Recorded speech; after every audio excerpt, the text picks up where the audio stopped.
யாருக்கும் தெரியாத புத்தரின் 7 பண ரகசியங்கள். Just Buddha exposed. 7 மணி சீக்ரெட்ஸ். நீ வாழ்நாள் முழுக்க உழைச்சிட்டே இருக்கலாம், ஆனா உன் பணம் உன்னை விட்டு போய்கிட்டே இருக்கும். ஏன்னு தெரியுமா? ஏன்னா நீ பணத்தோட அடிமையா இருக்க, பணம் உன்னோட அடிமையா இல்ல. இந்த ரகசியத்தை 2500 வருஷத்துக்கு முன்னாடியே புத்தர் சொல்லிட்டு போயிருக்காரு. இன்னைக்கு நான் உனக்கு அந்த 7 ரகசியங்களையும் சொல்ல போறேன். இதை கேட்டு முடிக்கிறதுக்குள்ள உன் பணம் பத்தின பார்வையே மாறிடும். லாஸ்ட் வரைக்கும் கேளு. இந்த வீடியோவில நான் உனக்கு புத்தரோட 7 பண ரகசியங்களை சொல்ல போறேன். இது வெறும் ஆன்மீகம் இல்ல, இது நடைமுறை வாழ்க்கைக்கான பாடம். இதுல ஒவ்வொரு ரகசியமும் உன் வாழ்க்கையை எப்படி மாத்தும், உன் பணம் எப்படி வளரும், உன் மனசுக்கு எப்படி அமைதி கிடைக்கும்னு சொல்லுது. இந்த ரகசியங்கள்ல 6வது ரகசியம் கேட்டா உனக்கு ஷாக் ஆகும். அது உன்னோட எல்லா நம்பிக்கையையும் தலைகீழா மாத்திடும். அதை நான் 6வது ரகசியத்துல சொல்றேன். அதுக்கு முன்னாடி மற்ற ரகசியங்களை ஸ்கிப் பண்ணாம கேளு. ஏன்னா ஒவ்வொரு ரகசியமும் அடுத்த ரகசியத்துக்கு ஒரு அஸ்திவாரம் மாதிரி. முதல் ரகசியம், பணம் ஒரு ஓடும் நதி, நிற்கும் குளம் இல்ல. புத்தர் ஒரு கதை சொன்னாரு. ஒரு ஊர்ல 2 குளங்கள் இருந்துச்சு. ஒரு குளத்துக்கு நல்ல தண்ணி வரும் வழி இருந்துச்சு, வெளியே போகிற வழியும் இருந்துச்சு. அந்த குளத்து தண்ணி எப்பவும் சுத்தமா புதுசா உயிரோட இருந்துச்சு. அங்க மீன்கள் வாழும், தாமரை பூக்கும், பறவைகள் வரும். இன்னொரு குளத்துக்கு தண்ணி வர வழி இருந்துச்சு, ஆனா வெளியே போகிற வழி இல்ல. அந்த குளத்து தண்ணி நாளடைவுல நின்னு போச்சு, அழுகி போச்சு, துர்நாற்றம் வீசுச்சு. அங்க யாரும் போக மாட்டாங்க. புத்தர் சொன்னாரு, பணமும் இதே மாதிரிதான். பணம் வரணும், அதே சமயம் போகவும் விடணும். நீ பணத்தை பிடிச்சு வச்சுக்கிட்டு இருந்தா அது நின்னு போகும், அழுகி போகும், உனக்கே துன்பம் கொடுக்கும். ஆனா நீ பணத்தை சரியான இடத்துல செலவு செஞ்சா, முதலீடு செஞ்சா, தானம் பண்ணா, அது ஓடிக்கிட்டே இருக்கும், வளர்ந்துகிட்டே இருக்கும். இன்னைக்கு நம்மளோட பிரச்சனை என்னன்னா, நம்ம பணத்தை பத்திரமா வச்சுக்கணும்னு நினைக்கிறோம். வங்கியில FD போடுவோம், லாக்கர்ல தங்கம் வைப்போம், வீட்லயே மறைச்சு வைப்போம். ஏன்? ஏதாவது அபாயம் வரும்னு, ஏதாவது ஆகிடும்னு. ஆனா புத்தர் சொல்றாரு, பணம் ஓடணும். நீ பணத்தை சரியான இடத்துல முதலீடு செஞ்சா அது 2 மடங்கா, 3 மடங்கா, 10 மடங்கா வளரும். உதாரணத்துக்கு, உனக்கு 1 லட்சம் ரூபாய் இருக்குன்னு வச்சுக்கோ. நீ அதை வீட்டுல வச்சுக்கிட்டா 10 வருஷம் கழிச்சு அது 1 லட்சம் ரூபாய் தான். ஆனா அதோட வாங்கும் சக்தி குறைஞ்சிருக்கும், ஏன்னா பணவீக்கம். ஆனா நீ அதை சரியான இடத்துல முதலீடு செஞ்சா, மியூச்சுவல் ஃபண்ட்ல போட்டா, பங்கு சந்தையில போட்டா, 10 வருஷம் கழிச்சு அது 2 லட்சம், 3 லட்சம், 4 லட்சம் ஆயிருக்கும். புத்தர் சொன்னாரு, நதி ஓடுறதால தான் அது சுத்தமா இருக்கு, அது நின்னுட்டா அழுகிடும். அதே மாதிரி பணமும் ஓடிக்கிட்டே இருக்கணும், வரணும் போகணும், வரணும் போகணும். இதுதான் பணத்தோட இயற்கை. ஆனா இங்க ஒரு முக்கியமான விஷயம், பணம் போகணும்னா அது எங்கேயும் வீணா போகக்கூடாது. சரியான இடத்துல போகணும், தேவையான இடத்துல போகணும். உன் வளர்ச்சிக்கு, உன் குடும்பத்துக்கு, உன் சமூகத்துக்கு அப்படின்னு வீணான செலவுகளுக்கு போகக்கூடாது. இப்போ ஒரு கதை சொல்றேன். என் நண்பர் ஒருத்தர் இருக்கிறாரு, பேர் சொல்ல வேண்டாம். அவருக்கு நல்ல சம்பளம் கிடைக்கும், ஆனா அவர் எப்பவும் காசு இல்லாம தவிப்பாரு. ஏன்னு ஒரு நாள் கேட்டேன். அவர் சொன்னாரு, தம்பி, எனக்கு பணம் கையில நிக்காது, வந்ததும் போயிடும். நான் கேட்டேன், எங்க போகுது? அவர் சொன்னாரு, நம்ம வெளியே சாப்பிடுவோம், சினிமா போவோம், ஷாப்பிங் போவோம், இப்படி. நான் சொன்னேன், அண்ணா, பணம் போகுதுன்னா அது உன்னோட வளர்ச்சிக்கு போகணும். நீ படிக்கிறதுக்கு புத்தகம் வாங்கு, கோர்ஸ் பண்ணு, முதலீடு செய். இப்படி பணத்தை செலவு செஞ்சா அது உனக்கு திரும்பவும் வரும். ஆனா நீ வீணா செலவு செஞ்சா அது ஒரு தடவை போயிடும், திரும்பவே வராது. அவருக்கு புரிஞ்சுது. அவர் தன்னோட செலவுகளை மாத்தினாரு. இன்னைக்கு அவருக்கு நல்ல சேமிப்பும் இருக்கு, முதலீடும் இருக்கு. முதல் ரகசியத்திலிருந்து நீ என்ன எடுத்துக்கணும்? பணத்தை பிடிச்சு வச்சுக்காத, அது ஓடட்டும். ஆனா சரியான திசையில ஓடட்டும், உன் வளர்ச்சிக்காக, உன் குடும்பத்துக்காக, உன் எதிர்காலத்துக்காக. 2வது ரகசியம், பணம் ஒரு விதை, மரம் இல்ல. புத்தர் சொன்னாரு, பணம் ஒரு விதை மாதிரி. நீ அதை நடணும், பராமரிக்கணும், நேரம் கொடுக்கணும். அப்போதான் அது ஒரு பெரிய மரமா வளரும், உனக்கு நிழல் கொடுக்கும், பழம் கொடுக்கும். ஆனா நீ விதைய வெறுமனே கையில வச்சுக்கிட்டு இருந்தா அது ஒரு நாளும் மரமாகாது. இது என்ன அர்த்தம்? உன்கிட்ட இன்னைக்கு எவ்வளவு பணம் இருந்தாலும் அது வெறும் விதைதான். நீ அதை முதலீடு செய்யாட்டி, வளர விடாட்டி அது அதே அளவுதான் இருக்கும். ஆனா நீ அதை சரியான மண்ணில நட்டா, தண்ணி ஊத்துனா, கவனிச்சா அது பெரிய மரமா வளரும். 2500 வருஷத்துக்கு முன்னாடியே புத்தர் காம்பவுண்ட் இன்ட்ரெஸ்ட் கான்செப்ட் சொல்லிட்டு போயிருக்காரு. அவர் சொன்னாரு, ஒரு சிறிய விதை பல மடங்கு பெரிய மரமா வளரும். அதே மாதிரி சிறிய பணமும் நேரத்துல பல மடங்கு வளரும். உதாரணத்துக்கு, உனக்கு 20 வயசு, நீ மாசம் 5000 ரூபாய் சேமிக்கிற, அதை நல்ல மியூச்சுவல் ஃபண்ட்ல போடுறேன். சராசரியா வருஷத்துக்கு 12% ரிட்டர்ன் கிடைக்கும்னு வச்சுக்கோ. நீ 40 வயசு வரைக்கும், அதாவது 20 வருஷம் இதை தொடர்ந்தா உனக்கு சுமார் 50 லட்சம் ரூபாய் கிடைக்கும். நீ போட்டது மொத்தம் 12 லட்சம் ரூபாய் தான். ஆனா காம்பவுண்ட் இன்ட்ரெஸ்ட் மூலமா அது 50 லட்சமா வளர்ந்திருக்கும். நீ 60 வயசு வரைக்கும் தொடர்ந்தா, அதாவது 40 வருஷம், உனக்கு சுமார் 3 கோடி ரூபாய் கிடைக்கும். நீ போட்டது மொத்தம் 24 லட்சம் ரூபாய் தான். ஆனா அது 3 கோடியா வளர்ந்திருக்கும். இதுதான் காம்பவுண்ட் இன்ட்ரெஸ்ட் மேஜிக். புத்தர் சொன்னாரு, பொறுமை மிக முக்கியம். விதை நட்ட உடனே மரம் வராது, நேரமாகும். ஆனா நீ பொறுமையா காத்திருந்தா நிச்சயமா மரம் வரும். அதே மாதிரி முதலீடு செஞ்ச உடனே லாபம் வராது. ஆனா நீ பொறுமையா இருந்தா நிச்சயமா லாபம் வரும். இப்போ ஒரு உண்மையான கதை சொல்றேன். அமெரிக்காவில ரொனால்ட் ரீட்ங்கிற ஒரு மனுஷர் இருந்தாரு. அவர் ஒரு சாதாரண கேஸ் ஸ்டேஷன் அட்டெண்டன்ட். அவருக்கு பெரிய சம்பளம் கிடையாது. ஆனா அவர் தொடர்ந்து சிறிய சிறிய தொகையை முதலீடு செஞ்சாரு. நல்ல கம்பெனிகளோட பங்குகளை வாங்கினாரு. பொறுமையா காத்திருந்தாரு. அவர் இறக்கும் போது அவரோட செல்வம் $8 மில்லியன், அதாவது 60 கோடி ரூபாய்க்கும் மேல. யாருக்கும் தெரியாது அவர் இத்தனை பணக்காரன்னு. அவர் சாதாரணமா வாழ்ந்தாரு. தன்னோட பணத்தை வளர விட்டாரு. இதுல இருந்து நீ என்ன கத்துக்கணும்? சிறிய தொகையை கூட தூக்கி எறியாத. அதை விதையா பாரு, நடு, பராமரி, நேரம் கொடு. அது பெரிய மரமா வளரும். புத்தர் இன்னொரு விஷயம் சொன்னாரு. விதையை தேர்ந்தெடுக்கும் போது கவனமா இரு. எல்லா விதையும் நல்ல மரமா வளராது. சில விதைகள் முளைக்காது, சில செடியா வளரும், சில பெரிய மரமா வளரும். அதே மாதிரி முதலீடு செய்யும் போது கவனமா இரு. எல்லா முதலீடும் லாபம் கொடுக்காது. நல்லா ரிசர்ச் பண்ணு, புரிஞ்சுக்கோ, அப்புறம் முதலீடு செய். 2வது ரகசியத்திலிருந்து நீ என்ன எடுத்துக்கணும்? பணம் ஒரு விதை. அதை முதலீடு செய், பொறுமையாரு, நேரம் கொடு. அது பெரிய மரமா வளரும். 3வது ரகசியம், ஆசை ஒரு அடிமட்ட குழி, நிறைவு ஒரு நாளும் வராது. புத்தர் சொன்ன மிக முக்கியமான பாடங்கள்ல இதுவும் ஒண்ணு. ஆசை என்பது ஒரு அடிமட்ட குழி. எவ்வளவு போட்டாலும் நிரம்பாது. நீ எவ்வளவு பணம் சம்பாதிச்சாலும் உனக்கு திருப்தி வராது. எப்பவும் இன்னும் வேணும், இன்னும் வேணும்னு ஆசைப்படுவேன். புத்தர் ஒரு கதை சொன்னாரு. ஒரு மனுஷர் வனத்துல போயிட்டு இருந்தாரு. அவருக்கு தாகம் எடுத்துச்சு. அவர் ஒரு சிறிய குட்டையை கண்டுபிடிச்சாரு. அவரு அந்த தண்ணியை குடிச்சாரு. ஆனா அவருக்கு மேலும் மேலும் தாகம் எடுத்தது. அவர் தொடர்ந்து குடிச்சாரு. ஆனா தாகம் அடங்கல. ஏன்னா அந்த தண்ணியில உப்பு கலந்துருந்துச்சு. அவர் எவ்வளவு குடிச்சாலும் தாகம் அதிகமாகிக்கிட்டே இருந்துச்சு. புத்தர் சொன்னாரு, ஆசையும் இதே மாதிரிதான். நீ எவ்வளவு நிறைவேற்றினாலும் அது மேலும் மேலும் அதிகமாகிக்கிட்டே இருக்கும். உனக்கு இன்னைக்கு ஒரு பைக் வேணும். அது வாங்கினா நாளைக்கு கார் வேணும். கார் வாங்கினா பெரிய கார் வேணும். பெரிய கார் வாங்கினா பெரிய வீடு வேணும். இது ஒரு முடிவில்லாத பயணம். இன்னைக்கு நம்மளோட சமூகத்துல இதுதான் பிரச்சனை. நம்ம சோசியல் மீடியாவில பாக்குறோம். யாரோ ஒருத்தர் புது கார் வாங்குறாங்க, யாரோ வெளிநாடு போறாங்க, யாரோ பெரிய வீடு வாங்குறாங்க. நமக்கும் அதே மாதிரி வேணும்னு தோணுது. நம்ம நம்மளோட சம்பளத்துக்கு மேல செலவு பண்றோம். கடன் வாங்குறோம், EMI கட்டுறோம். இதுல எங்கடா நிம்மதி? புத்தர் சொன்னாரு, நிறைவு என்பது வெளியில இல்ல, உள்ள இருக்கு. நீ எவ்வளவு வெளி விஷயங்களை வாங்கினாலும் உனக்கு நிறைவு வராது. உள்ளுக்குள்ள நிம்மதியை கண்டுபிடிச்சாதான் நிறைவு கிடைக்கும். இப்போ நீ கேப்ப, அப்ப நான் எதையுமே வாங்கக்கூடாதா? வேணும்னு ஆசைப்படவே கூடாதா? இல்ல, புத்தர் அப்படி சொல்லல. புத்தர் சொன்னாரு, தேவையையும் ஆசையையும் வேறுபடுத்தி பாரு. உனக்கு தேவையான விஷயங்களை வாங்கு, ஆனா வெறும் ஆசைக்காக வாங்காத. உதாரணத்துக்கு, உனக்கு வேலைக்கு போகணும்னா ஒரு வாகனம் தேவை. அது ஒரு தேவை. நீ ஒரு சரியான பைக் அல்லது கார் வாங்கு. ஆனா அது லேட்டஸ்ட் மாடலா இருக்கணும், எல்லா ஃபீச்சரும் இருக்கணும். அது உன் நண்பர்களோட வாகனத்தை விட நல்லா இருக்கணும்னு நினைச்சு வாங்கினா அது ஆசை. அதுக்காக நீ அதிக EMI கட்டுற, கடன் வாங்குற. அப்போ அது உனக்கு சுமையா மாறிடும். புத்தர் இன்னொரு விஷயம் சொன்னாரு. சந்தோஷம் என்பது நீ எவ்வளவு வச்சிருக்க அதுல இல்ல, நீ எவ்வளவு குறைவா தேவைப்படுற அதுல இருக்கு. உதாரணத்துக்கு 2 பேர் இருக்காங்க. ஒருத்தருக்கு மாசம் 1 லட்சம் ரூபாய் சம்பளம். ஆனா அவர் 1,10,000 ரூபாய் செலவு பண்றாரு. அவர் எப்பவும் கஷ்டப்படுவாரு, கடன் வாங்குவாரு. இன்னொருத்தருக்கு மாசம் 30,000 ரூபாய் சம்பளம். ஆனா அவர் 25,000 ரூபாய் தான் செலவு பண்றாரு. அவர் சந்தோஷமா இருப்பாரு, சேமிப்பும் இருக்கும்.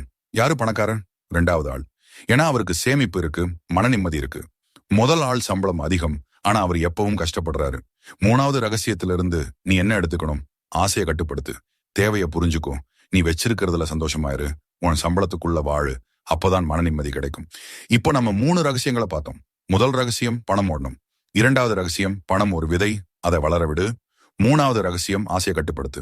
இப்போ 4வது ரகசியத்துக்கு போகலாம். இதுக்கு முன்னாடி ஒரு சின்ன விஷயம். நீ இந்த வீடியோவை இதுவரைக்கும் பார்த்துட்டு இருக்க, அதுக்கு நன்றி. உனக்கு இந்த மாதிரி கண்டென்ட் பிடிக்குதுன்னு எனக்கு தெரியும். அப்படியே சேனலை சப்ஸ்கிரைப் பண்ணு, லைக் பண்ணு, உன் நண்பர்களோடையும் ஷேர் பண்ணு.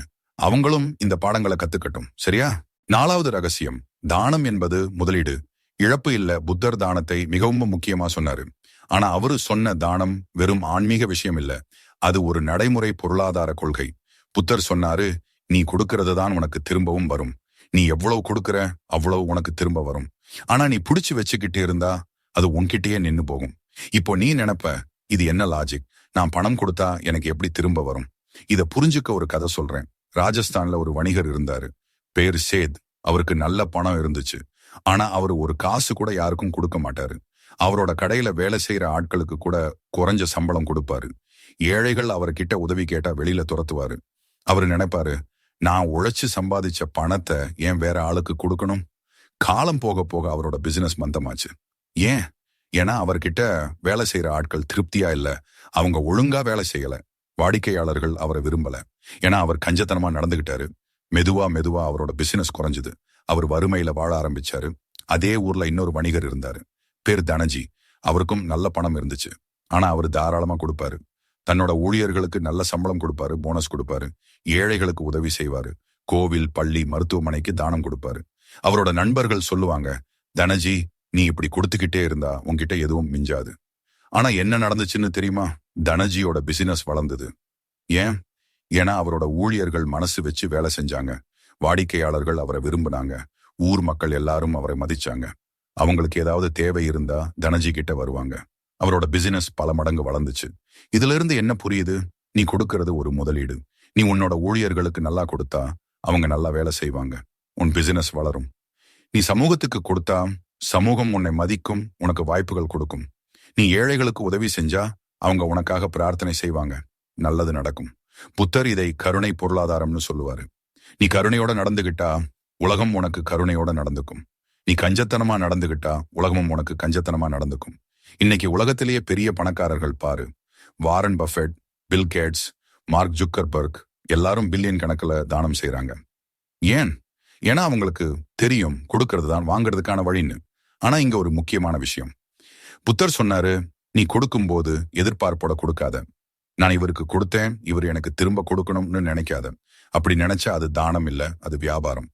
தானம் என்பது எதிர்பார்ப்பு இல்லாம கொடுக்கிறது. ஆனா அது உனக்கு ஏதோ ஒரு வகையில திரும்ப வரும். எப்போ வரும், எப்படி வரும்னு உனக்கு தெரியாது, ஆனா வரும். 4வது ரகசியத்திலிருந்து நீ என்ன எடுத்துக்கணும்? தானம் செய். உன் சம்பளத்துல குறைஞ்சபட்சம் 5% தானத்துக்கு ஒதுக்கு. ஏழைகளுக்கு உதவி செய், சமூகத்துக்கு கொடு. அது ஒரு முதலீடு. அது உனக்கு பல மடங்கா திரும்ப வரும்.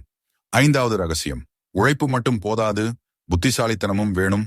புத்தர் ஒரு கதை சொன்னாரு. 2 விவசாயிகள் இருந்தாங்க. இருவருக்கும் ஒரே அளவு நிலம் இருந்துச்சு. இருவரும் கடினமா உழைச்சாங்க. ஆனா முதல் விவசாயி காலையில எழுந்திருச்சு வயல்ல போய் உழுவாரு, நடுவாரு, தண்ணி ஊத்துவாரு, அறுவடை செய்வாரு. எல்லாமே பாரம்பரிய முறையில செய்வாரு. அவருக்கு கொஞ்சம் விளைச்சல் கிடைக்கும். ஆனா அது குடும்பத்துக்கு போதுமா இருக்கும், அவ்வளவுதான். 2வது விவசாயி கடினமா உழைப்பாரு. அதோட புத்திசாலித்தனமாவும் வேலை செய்வாரு. அவர் என்ன செய்வாருன்னா, எந்த பருவத்துல என்ன பயிர் நல்லா விளையும்னு கவனிப்பாரு. எந்த பயிருக்கு சந்தையில நல்ல விலை கிடைக்கும்னு பாப்பாரு. நல்ல விதைகளை தேர்ந்தெடுப்பாரு. சரியான உரம் போடுவாரு. தண்ணீர் மேலாண்மை செய்வாரு. அவருக்கு அதிக விளைச்சல் கிடைக்கும். அதுக்கு நல்ல விலையும் கிடைக்கும். அவரோட வாழ்க்கை வசதியா இருக்கும். இதுல இருந்து என்ன புரியுது? உழைப்பு மட்டும் போதாது, புத்திசாலித்தனமும் வேணும். நீ எப்பவும் கடினமா உழைக்கலாம். ஆனா நீ ஸ்மார்ட்டா உழைக்கலையான்னா உன் வாழ்க்கை அந்த இடத்துலயே நின்னுடும். இன்னைக்கு நம்மளோட சமூகத்துல பாரு, நிறைய பேர் காலையில எழுந்து இரவு வரைக்கும் உழைக்கிறாங்க. ஆனா அவங்களோட வாழ்க்கை மாறல. ஏன்? ஏன்னா அவங்க அதே வேலையை அதே முறையில செஞ்சுக்கிட்டே இருக்கிறாங்க. அவங்க புதுசா எதையும் கத்துக்கல, தங்களோட ஸ்கில்ஸ் மேம்படுத்தல, வேற வாய்ப்புகளை தேடல. உதாரணத்துக்கு, ஒரு கம்பெனியில ஒரு ஆள் 10 வருஷமா அதே பொசிஷன்ல வேலை செய்யறாரு. அவர் கடினமா உழைக்கிறாரு. ஆனா அவருக்கு ப்ரொமோஷன் கிடைக்கல, சம்பளம் அதிகமா ஏறல. ஏன்? ஏன்னா அவரு புதுசா எதையும் கத்துக்கல. அதே பழைய வேலைய அதே பழைய முறையில செய்யறாரு. இன்னொருத்தர் அதே கம்பெனியில சேர்ந்தாரு. அவர் கடினமா உழைக்கிறாரு. அதோட தொடர்ந்து புதுசா கத்துக்கிறாரு. ஆன்லைன் கோர்ஸ் பண்றாரு, புத்தகங்கள் படிக்கிறாரு, வேற டிபார்ட்மெண்ட் ஆட்களோட பேசி அவங்களோட வேலையை புரிஞ்சுக்கிறாரு. 2 வருஷத்திலேயே அவருக்கு ப்ரொமோஷன் கிடைக்குது. 5 வருஷத்துல அவர் மேனேஜர் பொசிஷன்ல இருக்காரு. என்ன வித்தியாசம்? 2 பேரும் கடினமா உழைச்சாங்க. ஆனா 2வது ஆள் ஸ்மார்ட்டாவும் உழைச்சாரு. புத்தர் சொன்னாரு, நீ எப்பவும் கத்துக்கிட்டே இரு. உலகம் மாறிக்கிட்டே இருக்கு, நீயும் மாறணும். புதுசா என்ன நடக்குதுன்னு கவனி. உன்னோட திறமைகளை மேம்படுத்து, வேற வாய்ப்புகளை தேடு. இப்போ ஒரு நடைமுறை உதாரணம் சொல்றேன். உனக்கு ஒரு நார்மல் வேலை இருக்கு. மாசம் 30,000 ரூபாய் சம்பளம். நீ தினமும் ஆபீஸ் போற, வேலை செய்யற, வீட்டுக்கு வர்ற. இதுதான் உன் வாழ்க்கை. ஆனா நீ இந்த வாழ்க்கையை மாத்தணும்னா என்ன செய்யணும்? 1, உன்னோட இண்டஸ்ட்ரியில என்ன டிமாண்ட் இருக்குன்னு கண்டுபிடி. என்ன ஸ்கில்ஸ் இருந்தா நல்ல சம்பளம் கிடைக்கும், அதை கத்துக்க ஆரம்பி. 2, உன்னோட நெட்வொர்க்கை வளர்த்துக்கோ. உன் துறையில இருக்கிற மற்ற ஆட்களோட கனெக்ட் ஆகு. லிங்க்டின் மாதிரி பிளாட்ஃபார்மை பயன்படுத்து.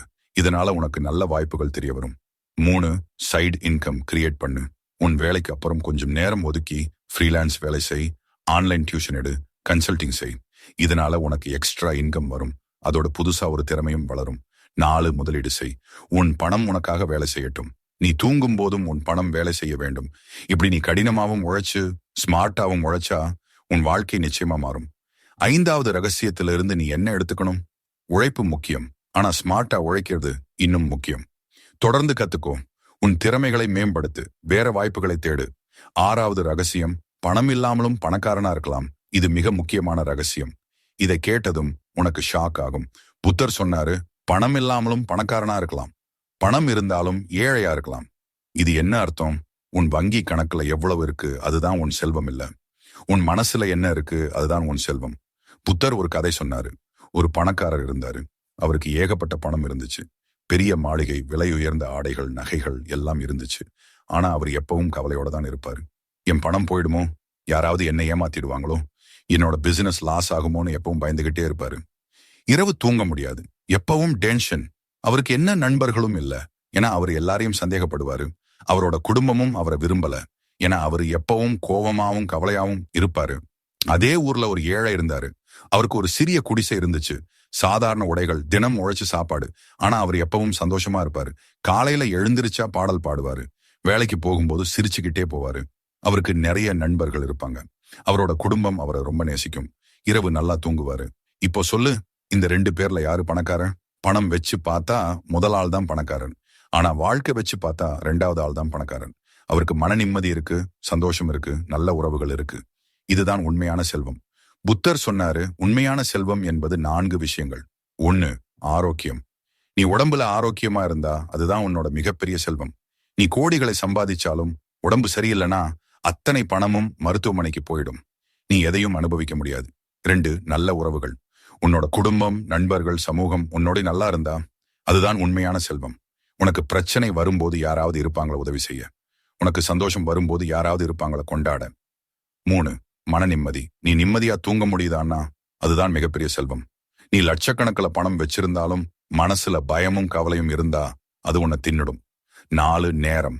நீ உன் விருப்பம் போல உன் நேரத்தை செலவழிக்க முடியுதான்னா அதுதான் உண்மையான சுதந்திரம். நீ காலையில எழுந்திருச்சு ஆபீஸ் போகணும், இல்லைன்னா சம்பளம் கிடைக்காதுன்னு கட்டாயமா போறேன்னா அது அடிமைத்தனம்.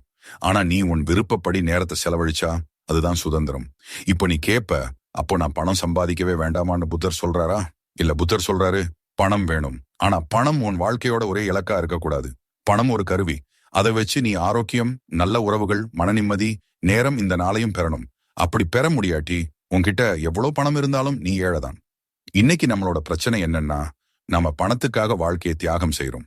காலையில 5 மணிக்கு எழுந்திருச்சு இரவு 10 மணிக்கு வீட்டுக்கு வர்றோம். குடும்பத்தோட நேரம் செலவழிக்க முடியல, நண்பர்களை சந்திக்க முடியல, உடம்புல கவனிக்க முடியல. எல்லாம் பணத்துக்காக. ஆனா அந்த பணம் எதுக்கு?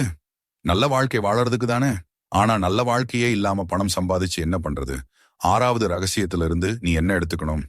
பணம் முக்கியம், ஆனா அதுதான் எல்லாம் இல்ல. ஆரோக்கியம், நல்ல உறவுகள், மன நிம்மதி, நேரம் இதையெல்லாம் பாதுகாத்துக்கிட்டே பணம் சம்பாதி. 7வது ரகசியம், நீ உன்னோட பணத்தோட எஜமானன், அடிமை இல்ல. கடைசி ரகசியம், இது எல்லாவற்றையும் இணைக்கும் ரகசியம். புத்தர் சொன்னாரு, பணம் உனக்கு சேவை செய்யணும், நீ பணத்துக்கு சேவை செய்யக்கூடாது. இது என்ன அர்த்தம்? நீ பணத்தோட எஜமானன், பணம் உன்னோட அடிமை. நீ பணத்தை உன் விருப்பப்படி பயன்படுத்து, ஆனா பணம் உன்னை கட்டுப்படுத்தக்கூடாது. இன்னைக்கு என்ன நடக்குது? பணம் நம்மளை கட்டுப்படுத்துது. நமக்கு இஎம்ஐ கட்டணும், கடன் கட்டணும், கார் எடுத்திருக்கோம், வீடு வாங்கிருக்கோம். இதுக்கெல்லாம் பணம் வேணும். அதனால நாம அடுத்த 30 வருஷம் உழைக்கணும். வேலையை விட்டுட்டு வர முடியாது. இது அடிமைத்தனம். புத்தர் சொன்னாரு, உன் தேவைகளை குறைச்சுக்கும். உன் தேவைகள் குறைஞ்சா உனக்கு குறைவான பணம் போதும். குறைவான பணம் போதுமுன்னா குறைவா உழைச்சாலே போதும். குறைவா உழைச்சாலே போதுமுன்னா உனக்கு அதிக நேரம் கிடைக்கும். அதிக நேரம் கிடைச்சா நீ உன் வாழ்க்கையை அனுபவிக்க முடியும். இப்போ ஒரு எடுத்துக்காட்டு சொல்றேன். 2 பேர் இருக்கிறாங்க. 2 பேருக்கும் ஒரே சம்பளம், 50,000 ரூபாய் மாசம். முதல் ஆள் என்ன செய்யறாருன்னா, புது காரை இஎம்ஐல வாங்குறாரு. மாசம் 20,000 ரூபாய் இஎம்ஐ. வீட்டு வாடகை 15,000 ரூபாய். கிரெடிட் கார்டு பில் 10,000 ரூபாய். மிச்சம் 5,000 ரூபாயில குடும்ப செலவு. இப்போ இவருக்கு வேலை போயிடுச்சுன்னா என்ன ஆகும்? பெரிய பிரச்சனை. இஎம்ஐ கட்ட முடியாது, கார் போயிடும், வீட்டு வாடகை கட்ட முடியாது. அதனால இவர் எப்பவும் பயத்துல இருப்பாரு. வேலையில எந்த ரிஸ்க்கும் எடுக்க மாட்டாரு. பாஸ் என்ன சொன்னாலும் கேட்பாரு, ஏன்னா வேலை போயிடக்கூடாது. 2வது ஆள் என்ன செய்யறாருன்னா, காரை வாங்கல, பழைய பைக்லயே போறாரு. சின்ன வீட்டுல தங்குறாரு.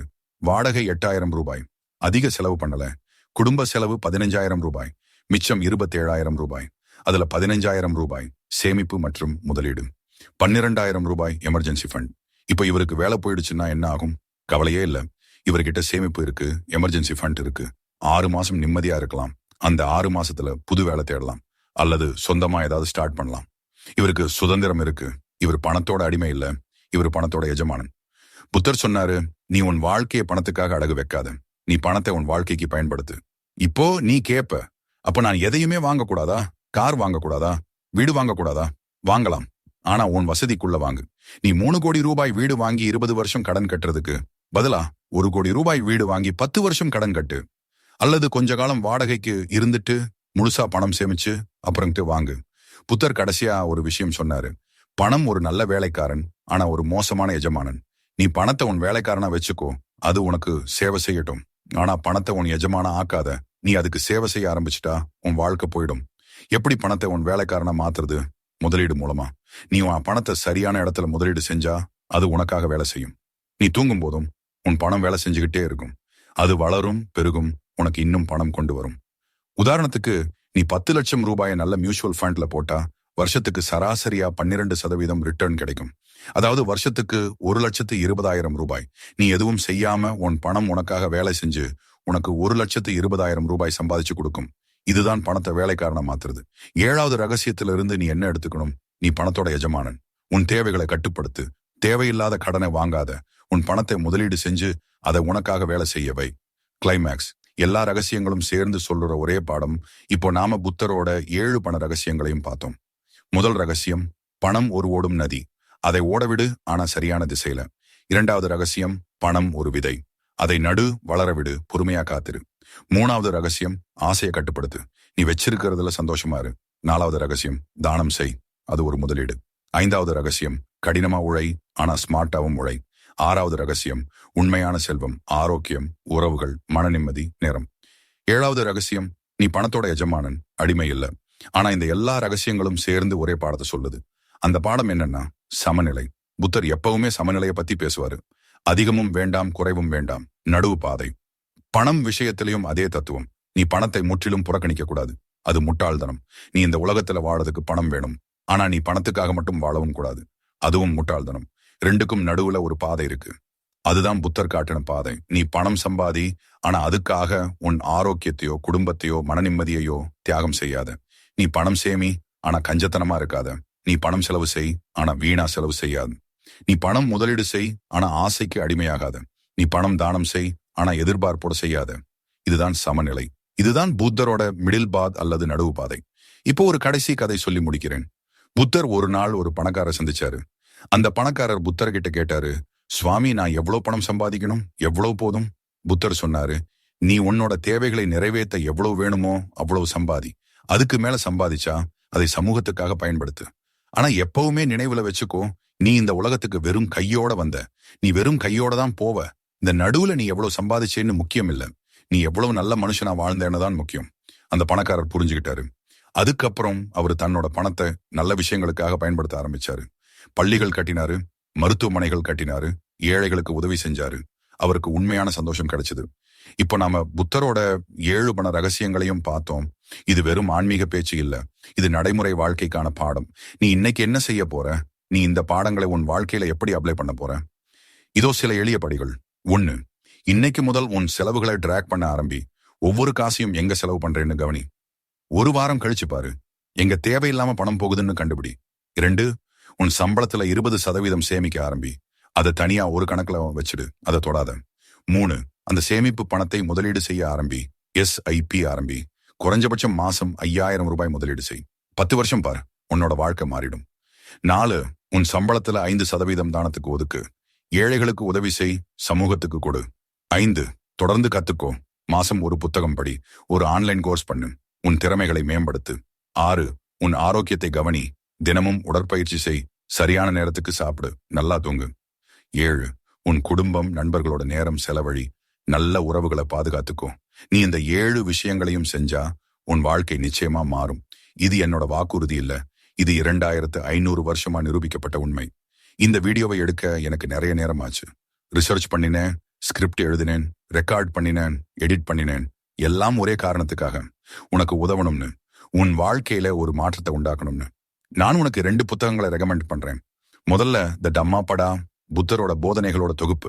இது உனக்கு வாழ்க்கை பத்தி, பணம் பத்தி, மனம் பத்தி நிறைய விஷயங்களை கத்துக் கொடுக்கும். 2வது the psychology of money by Morgan Housel. இந்த புத்தகம் நவீன கண்ணோட்டத்துல பணம் பத்தி பேசும். இந்த 2 புத்தகங்களோட லிங்க்ஸையும் நான் டிஸ்கிரிப்ஷன்லயும் கமெண்ட்ஸ்லயும் போட்டிருக்கேன். படிச்சு பாரு. இப்போ முறை நீ இந்த வீடியோவை கடைசி வரைக்கும் பார்த்துட்ட, நல்லது. ஆனா இது போதாது. நீ ஆக்ஷன் எடுக்கணும். இன்னைக்கே ஆரம்பி. உன் செலவுகளை எழுத ஆரம்பி, சேமிக்க ஆரம்பி, முதலீடு செய்ய ஆரம்பி. இன்னொரு விஷயம், கீழே கமெண்ட்ஸ்ல எழுது. இந்த 7 ரகசியங்கள்ல உனக்கு எது மிகவும் பிடிச்சது? எதை நீ உன் வாழ்க்கையில முதல்ல அப்ளை பண்ண போற? எழுது. அப்பதான் நாம எல்லாரும் ஒருத்தர் கிட்ட இருந்து ஒருத்தர் கத்துக்க முடியும். இந்த வீடியோ உனக்கு பிடிச்சிருந்தா லைக் பண்ணு. உன் நண்பர்கள், குடும்பத்தோட ஷேர் பண்ணு.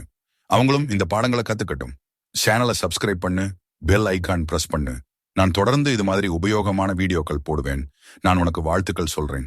நீ உன் வாழ்க்கையில பெரிய வெற்றிகளை சாதிக்கும்னு நான் நம்புறேன். ஆனா நினைவுல வச்சுக்கோ, வெற்றி என்பது வெறும் பணம் இல்ல. வெற்றி என்பது சந்தோஷம், மன நிம்மதி, நல்ல உறவுகள், ஆரோக்கியம். இதையெல்லாம் பெற்ற வாழ்க்கைதான் வெற்றிகரமான வாழ்க்கை. புத்தர் ஒரு விஷயம் சொன்னாரு, 1000 மைல் பயணம் ஒரே அடியிலிருந்து தான் ஆரம்பிக்குது. நீ இன்னைக்கு உன் முதல் அடியை எடு. உன் வாழ்க்கையை மாத்த ஆரம்பி. நான் அடுத்த வீடியோவில் உன்னை சந்திக்கிறேன். அது வரைக்கும் பத்திரமா இரு.